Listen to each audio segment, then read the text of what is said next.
स्वागत है आपका आराधना तथ्य के इस पावन मंच पर, जहां हम आपको देवी माँ की दिव्य कथाओं, दुर्गा सप्तशती के रहस्यों और जीवन को बदल देने वाले आध्यात्मिक संदेशों से रूबरू कराते हैं। माँ दुर्गा की प्रत्येक लीलाएं केवल प्राचीन घटनाएं नहीं, बल्कि हमारे आज के जीवन के संघर्ष, साहस और आत्मशक्ति का मार्गदर्शन है। आइए साथ मिलकर इन कथाओं से शक्ति, प्रेरणा और विश्वास की वह रोशनी जगाएं जो हर कठिनाई में हमें आगे बढ़ने का बल देती है। तो चलिए आगे बढ़ने से पहले कमेंट में जय माँ दुर्गा जरूर लिखें। अध्याय पहला, मधु कैटभ वध। दुर्गा सप्तशती के प्रथम अध्याय में ब्रह्मांड की आदि शक्ति द्वारा मधु और कैटभ नामक असुरों के वध की अद्भुत कथा वर्णित है, जो हमें बताती है जब सृष्टि पर अज्ञान और अहंकार का अंधकार छा जाता है, तब माँ की शक्ति स्वयं प्रकट होकर संतुलन स्थापित करती है। कथा के अनुसार सृष्टि के प्रारंभिक समय में जब भगवान विष्णु क्षीर सागर में योग निद्रा में लीन थे और उनके कानों में जमे हुए मैल से दो असुर मधु और कैटभ उत्पन्न हुए, तब वे असुर तपस्या कर अपार बल प्राप्त कर लेते हैं और ब्रह्मा जी को मारने का प्रयास करते हैं ताकि सृष्टि का निर्माण ही न हो सके। ब्राह्मण भयभीत होकर भगवान विष्णु को जगाने की चेष्टा करते हैं, परंतु विष्णु जी महायोग निद्रा में होने के कारण जाग नहीं पाते। तब ब्राह्मण आदि शक्ति योग निद्रा का स्मरण करते हैं और उनकी स्तुति करते हैं, जिससे देवी जागृत होती हैं और विष्णु जी के नेत्र खुलते हैं। विष्णु भगवान जाकर उन दोनों असुरों से घोर युद्ध करते हैं, परंतु मधु और कैटभ अपनी माया से बार बार बच निकलते हैं। अंत में देवी की कृपा से विष्णु जी उनकी कमजोरी जान पाते हैं और समुद्र का आह्वान कर उनसे वरदान मांगते हैं कि वे केवल जल रहित स्थान पर ही मारे जा सकते हैं। विष्णु जी उन्हें अपनी जांघ पर रखकर उनका वध कर देते हैं। यह घटना केवल बाहरी युद्ध नहीं, बल्कि गहन प्रतीक है। मधु और कैटभ हमारे भीतर के आलस्य, अज्ञान और नकारात्मक विचारों के प्रतीक है, जो तब पनपते हैं जब चेतना नींद में हो और विवेक अकेला पड़ जाए। देवी का जागरण बताता है कि जब हम अपने भीतर की दिव्य शक्ति को पुकारते हैं, तभी सुप्त चेतना सक्रिय होती है और जीवन में फैले अंधकार का नाश कर सकती है। यह अध्याय सिखाता है कि हर व्यक्ति के जीवन में मधु कैटभ जैसे संदेह, क्रोध और मोह बार बार उत्पन्न होते हैं, लेकिन यदि हम जागरूक होकर माँ की कृपा और अपने आत्मबल को याद रखें तो किसी भी नकारात्मक शक्ति को परास्त कर सकते हैं। अध्याय दूसरा, महाकाली स्तुति। दुर्गा सप्तशती का दूसरा अध्याय महाकाली की अद्भुत स्तुति और उनके प्रचंड स्वरूप के वर्णन से भरा हुआ है। यह अध्याय बताता है कैसे ब्रह्मांड की आदि शक्ति माँ महाकाली ब्रह्मा, विष्णु और महेश की सम्मिलित ऊर्जा से प्रकट होकर मधु कैटभ जैसे असुरों का संहार करती है। कथा के अनुसार जब सृष्टि की रचना के प्रारंभिक समय में मधु और कैटभ नाम दो असुर ब्रह्मन जी द्वारा रचित जल में उत्पन्न हुए और अपनी तपस्या से अपार शक्ति प्राप्त कर ली, तब उन्होंने विष्णु भगवान पर आक्रमण कर सृष्टि के संतुलन बिगाड़ने का प्रयास किया। विष्णु जी उस समय योग निद्रा में थे और ब्रह्मा जी स्वयं उनका ध्यान भंग करने में असमर्थ थे। तब ब्राह्मण ने आदि शक्ति की महिमा का स्मरण करते हुए उनका आह्वान किया, जिसके फलस्वरूप विष्णु जी पलकों पर विराजमान योग निद्रा में महाकाली प्रकट हुई। महाकाली का रूप अति भयानक और तेजस्वी था। कृष्ण कर्ण, चार भुजाओं में तलवार, ढाल, त्रिशूल और खड्ग धारण किए सिंह वाहिनी पर आरूढ़ उनका प्रकट होना केवल एक बाहरी युद्ध का संकेत नहीं, बल्कि यह बताता है कि जब सृष्टि में अराजकता और अज्ञान का अंधकार बढ़ता है, तब सुप्त चेतना जाग कर न्याय और धर्म की रक्षा करती है। देवताओं ने महाकाली की स्तुति करते हुए उन्हें आदिश्रास्त्री, समय की अधिश्रास्त्री, प्राणों की संचालिका और समस्त ब्राह्मण की जननी कहा। उन्होंने प्रार्थना की कि जैसे आपने मधु कैटभ जैसे असुरों का संहार कर सृष्टि का संतुलित किया है, वैसे ही आप युगों युगों तक अधर्म और अज्ञान का नाश करती रहें। यह स्तुति केवल देवी के बाहरी स्वरूप की प्रशंसा नहीं है, बल्कि यह हमें याद दिलाती है कि महाकाली हमारे भीतर विद्यमान उस प्रबल ऊर्जा की प्रतीक है जो अज्ञान, भय और नकारात्मकता का अंत करती हैं। जब हम जीवन में कठिनाइयों से घिर जाते हैं और हमें लगता है सब कुछ समाप्त हो रहा है, तब महाकाली की यह स्तुति हमें यह विश्वास दिलाती है कि सृजन और विनाश दोनों में एक दिव्य शक्ति काम कर रही है, जो समय आने पर हमें बंधनों से मुक्त कर सही दिशा में ले जाती है। इस अध्याय का गहन संदेश यह है कि हर अंत एक नए आरंभ का संकेत है, और जब भीतर का अंधकार असहनीय हो जाता है, तब हमारी आत्मा की महाकाली शक्ति जागृत होकर अज्ञान का नाश कर देती है। माँ का तीसरा अध्याय है देवी का वरदान।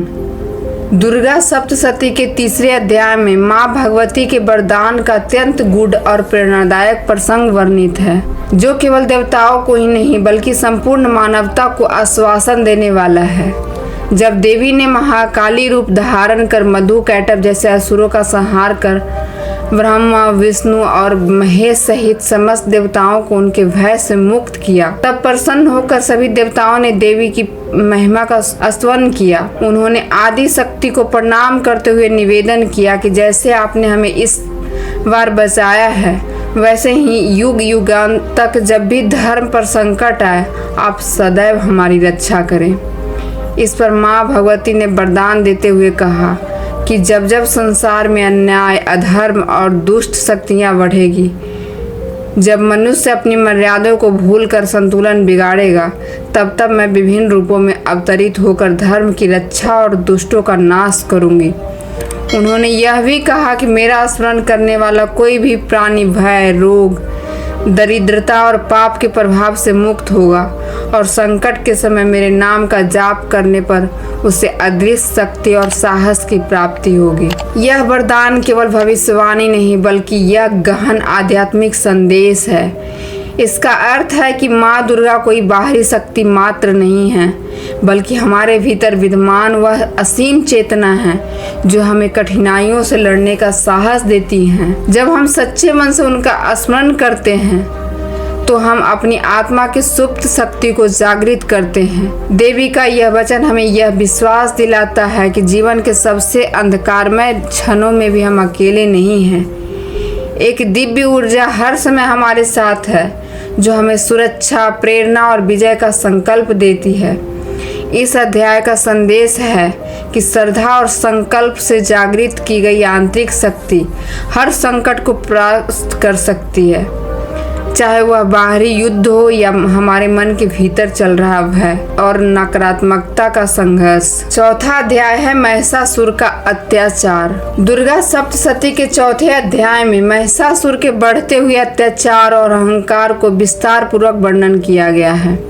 महिषासुर, जो एक असुर और महिष भैंसा के रूप का प्रतीक था, तप और बल के द्वारा ब्रह्मा से अमरत्व का वरदान प्राप्त किया था कि कोई भी पुरुष, देवता या असुर उसका वध नहीं कर सकेगा। इस वरदान के नशे में वह धीरे धीरे अत्याचारी बन गया। उसने स्वर्ग पर आक्रमण कर इंद्र और अन्य देवताओं को भी परास्त कर दिया, देवलोक को अपने अधिकार में ले लिया और सभी को अपमानित कर दिया। इंद्र, वरुण, अग्नि, वायु जैसे शक्तिशाली देवता भी उसके शक्ति के आगे असहाय हो गए और धरती तथा स्वर्ग दोनों जगह भय का वातावरण फैल गया। महिषासुर का यह व्यवहार केवल बाहरी युद्ध की कहानी नहीं है, बल्कि यह हमारे भीतर छिपे उस अहंकार, लालच और अनियंत्रित इच्छाओं का प्रतीक है, जो शक्ति मिलने पर धर्म और मर्यादा को भूल जाती हैं। जब कोई व्यक्ति या सत्ता अपनी ताकत का दुरुपयोग कर दूसरों को दबाने लगती है, तो वह महिषासुर का ही रूप धारण कर लेती है। यह अध्याय हमें यह गहन संदेश देता है कि अन्याय और अधर्म चाहे कितना भी बड़ा क्यों न हो, उसका अंत निश्चित है, क्योंकि ब्रह्मांड का नियम है कि संतुलन बनाए रखने के लिए दिव्य शक्ति किसी न किसी रूप में प्रकट होकर अत्याचार और अंत करती है। महिषासुर के अत्याचार का यह प्रसंग हमें सतर्क करता है कि शक्ति का अहंकार विनाश का कारण बनता है, और यह भी सिखाता है कि जब समाज में या हमारे भीतर अन्याय की सीमा पार हो जाती है तो सृष्टि स्वयं न्याय स्थापित करने के लिए जागृत होती है। अध्याय 5 में देवी का प्रकट होना। दुर्गा सप्तशती के 5वें अध्याय में आदि शक्ति के दिव्य प्रकट होने का अद्भुत रहस्य उजागर होता है। जब महिषासुर के अत्याचारों से त्रस्त देवता अपनी शक्तियों खोकर निराश हो जाते हैं और ब्रह्मा विष्णु महेश सहित सभी देवगण एक स्वर में माँ भगवती की स्तुति करते हैं, देवताओं को सामूहिक आह्वान और उनकी करुण पुकार से समस्त ब्रह्मांड में ऊर्जा का प्रचंड संचार होने लगता है। चारों दिशाओं में एक दिव्य तेज प्रकट होता है और उस तेज के मिलन से आदि शक्ति का अद्वितीय रूप महादेवी दुर्गा प्रकट होती हैं। उनके प्रत्येक अंग का निर्माण देवताओं के तेज से हुआ। शिव के तेज से मुख, विष्णु के बाहुएं, इंद्र से वज्र जैसी दृढ़ता, अग्नि से तेजस्विता और समुद्र से उनकी अद्भुत आभा। यह प्रकट होना केवल एक चमत्कारिक घटना नहीं बल्कि गहन आध्यात्मिक संकेत है कि जब अधर्म और अन्याय अपनी चरम सीमा पर पहुंचता है, जब अच्छे लोग भयभीत होकर हार मानने लगते हैं, तब ब्रह्मांड की सुप्त शक्ति स्वयं को प्रकट कर संतुलन स्थापित करती है। यह अध्याय हमें यह सिखाता है कि माँ दुर्गा का प्रकट होना किसी बाहरी युद्ध की कहानी मात्र नहीं बल्कि हमारे भीतर छिपी दिव्यता का जागरण है। जब हम अपने जीवन में अन्याय, भय और अज्ञान से लड़ने का संकल्प लेते हैं, तब हमारी सुप्त आत्मशक्ति माँ दुर्गा की तरह प्रकट होकर हमें अदम्य साहस और विजयी संकल्प प्रदान करती है। अध्याय 6 देवी का शस्त्र ग्रहण। दुर्गा सप्तशती के 6ठे अध्याय में देवी के शस्त्र ग्रहण का अद्भुत और प्रेरणादायक प्रसंग आता है, जहां देवी को ब्रह्मांड की समस्त शक्तियां संपूर्ण स्वरूप मानकर सभी देवता अपने अपने दिव्य अस्त्र शस्त्र उन्हें अर्पित करते हैं। महिषासुर जैसे अजय और अत्याचारी असुर का अंत करने के लिए जब समस्त देवताओं ने अपनी शक्ति का एकत्रित कर आदि शक्ति को पुकारा, तब महास्वरूपिणी देवी प्रकट हुई। उस समय देवताओं ने अपने सर्वोत्तम शस्त्र उन्हें प्रदान किए। शिव ने त्रिशूल दिया, विष्णु ने सुदर्शन चक्र, वरुण ने शंख, अग्नि ने शक्ति और वायु ने धनुष्वान, यम ने गदा, इंद्र ने वज्र और समुद्र ने अनुपम हार और सुगंधित पुष्प, जबकि हिमालय ने सिंह वाहन अर्पित किया। यह दृश्य केवल बाहरी युद्ध की तैयारी नहीं दर्शाता है बल्कि यह संकेत करता है कि जब मानव जीवन में संकट और अधर्म का अंधकार गहरा है, तब हम अपने भीतर छिपी शक्तियों को जागृत करके साहस, विवेक और आत्मबल का संधान करना चाहिए। देवी का प्रत्येक शस्त्र केवल एक हथियार नहीं बल्कि जीवन की गहराई में छिपे संदेश का प्रतीक है। त्रिशूल हमें क्रोध, लोभ और मोह को नष्ट करने का बल देता है। चक्र समय की गति और कर्म का परिणाम का स्मरण कराता है। वज्र अडिग निश्चय और अस्थिरता की शक्ति प्रदान करता है। यह अध्याय हमें सिखाता है कि महिषासुर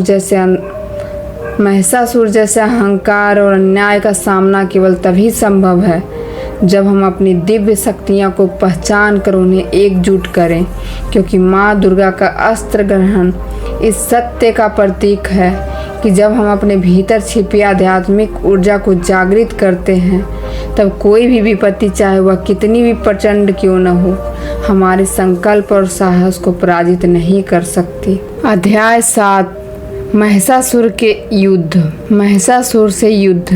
दुर्गा सप्तशती का यह 7वां अध्याय उस महान संघर्ष वर्णन करता है जहां माँ दुर्गा ने महिषासुर और उसके दैत्य सेनाओं का संहार किया।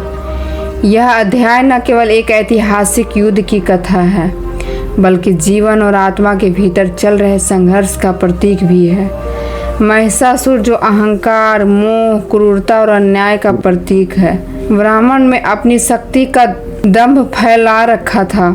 देवताओं की सारी शक्ति उसे हारने में असफल हो गई थी, इसलिए माँ दुर्गा को प्रकट होना पड़ा।